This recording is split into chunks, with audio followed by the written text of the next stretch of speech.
so that butter will just melt in there. And then get a nice big bottle of cheap white wine to baste with butter. Yes, hi. So that video has always been great. A high-profile and formidable politician being completely real, generous with her time, obviously passionate, and just fun. That video took on new resonance this year when Kamala Harris was introduced as the Democratic presidential nominee.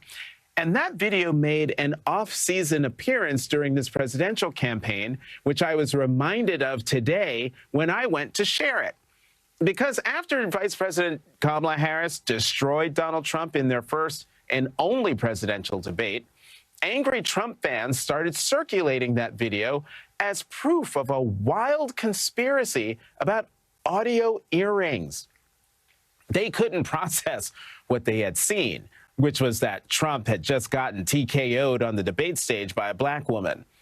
It couldn't be that 59-year-old Harris was sharper than 78-year-old Trump, or that she had spent the last 4 years in the vice presidency and he spent it on golf courses and in courtrooms. It must be that someone is feeding her the answers. This conspiracy was so rampant among Trump people that it required fact-checking from major news outlets. And today, yes, today, as I discovered this afternoon, it is still being flagged on some platforms as misinformation. It is but one example of a dumb Trump world fever dream, a whole cloth lie willed into existence online. And unfortunately, it's not over yet. But do not let Trump will into existence the idea that this is what America wants. It's not even what half of America wants. Tonight, Donald Trump is still under 50% of the popular vote. The majority of Americans who voted in this presidential election voted against Trump. Trump got about 4 million fewer votes than Joe Biden did in 2020. Joe Biden, who got the most votes of any presidential candidate ever. And Trump lost seats in the House Republican majority that he will need if he wants to pass any of his legislation, especially severe government spending cuts. Tonight, NBC News called the second-to-last outstanding House race for Democrat Derek Tran, who beat incumbent Republican Michelle Steele in California's 45th district.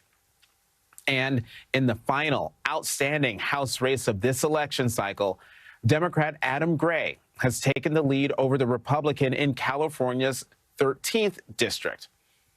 If the Democrats win there, it would make 9 House seat flips for the Democrats and would leave Republicans with just 2 seats to spare for a 218 majority.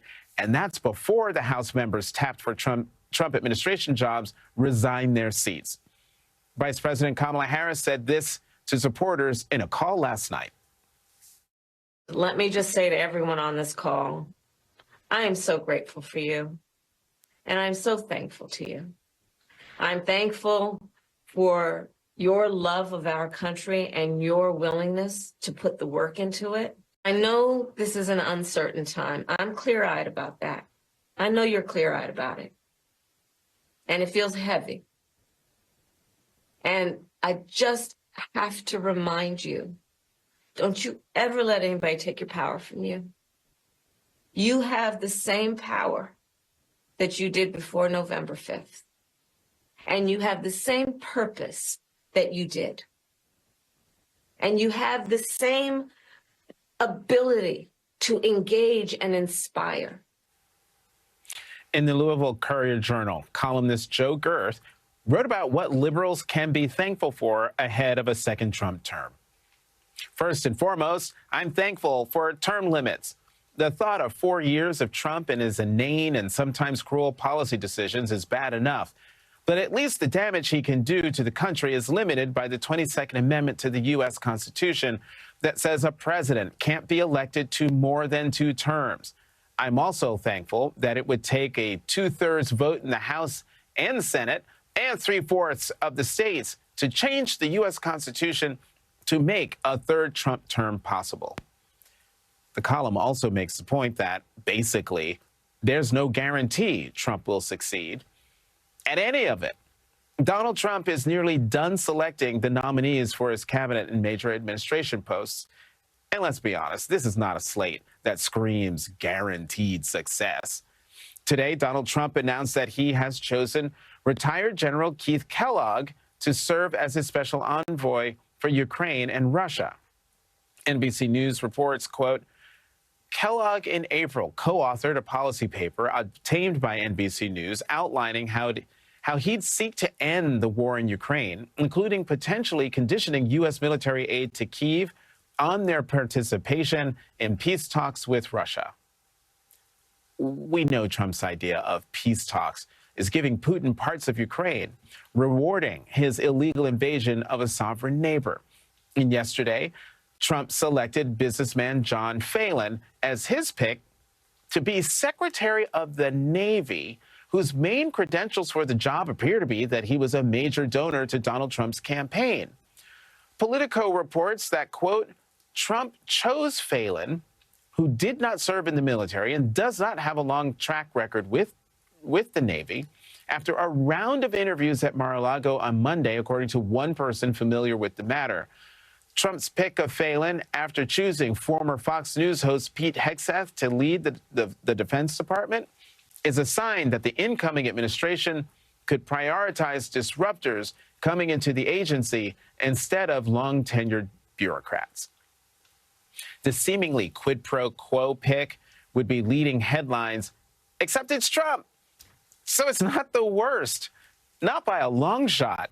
Matt Gaetz was already forced to withdraw his nomination amid an ethics committee investigation into alleged statutory rape, sexual misconduct, and illicit drug use. So bad that Republican senators vocally opposed his confirmation.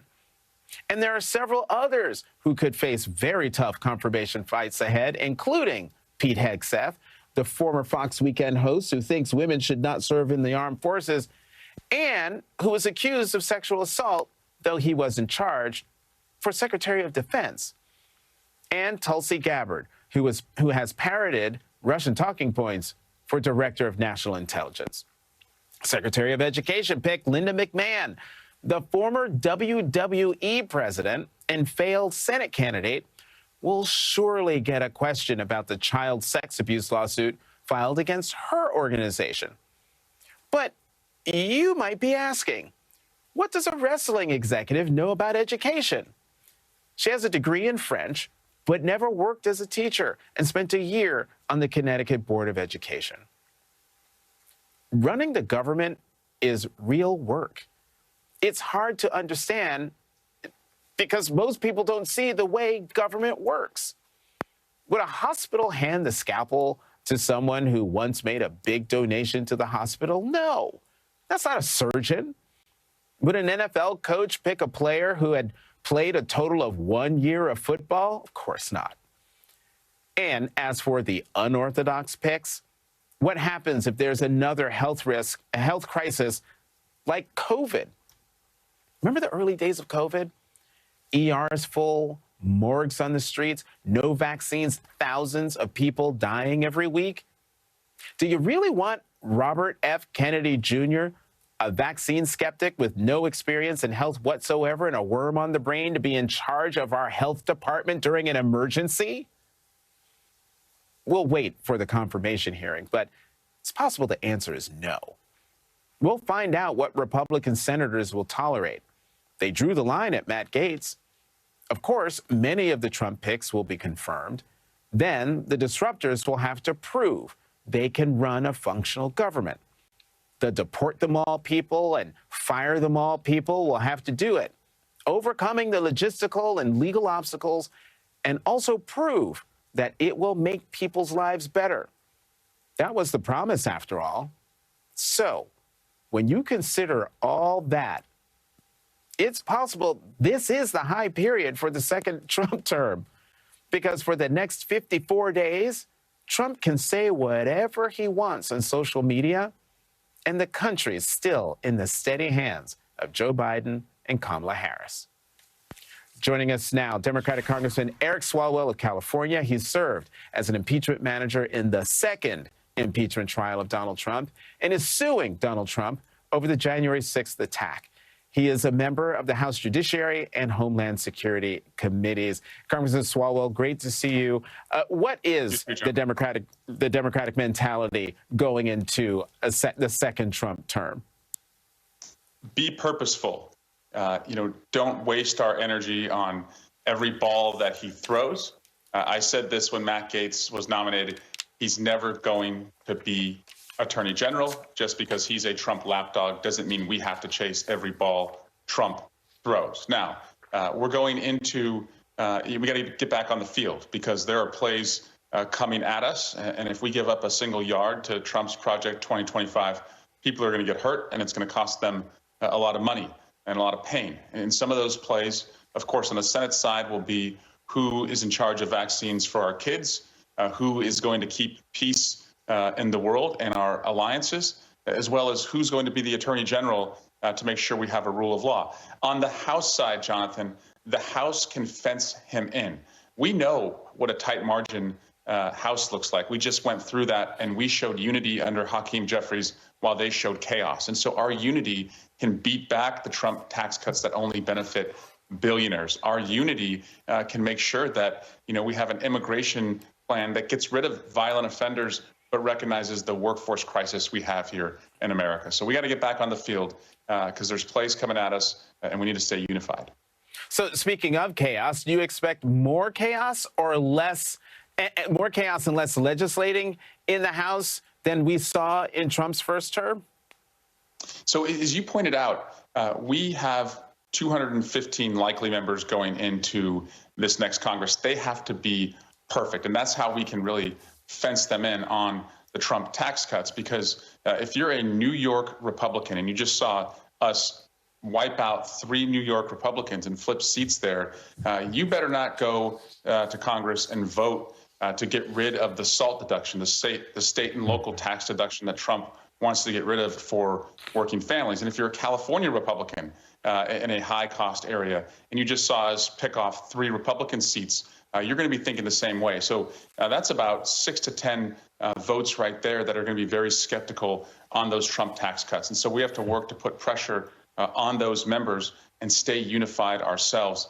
What's exciting about, what we have ahead, despite the darkness of what happened on November 5, is new young leaders are emerging. And just think about in the Congress who we saw in this last 2 years: Jasmine Crockett, Jared Moskowitz, Dan Goldman, Ruben Gallego won in Arizona, and so did Alyssa Slotkin. So you've got this new wave of leadership that's really stepping up. And I think will inspire people who just ran a marathon and then were punched in the gut at the finish line, and then we're told, hey, go run 26.2 more miles because your country needs you.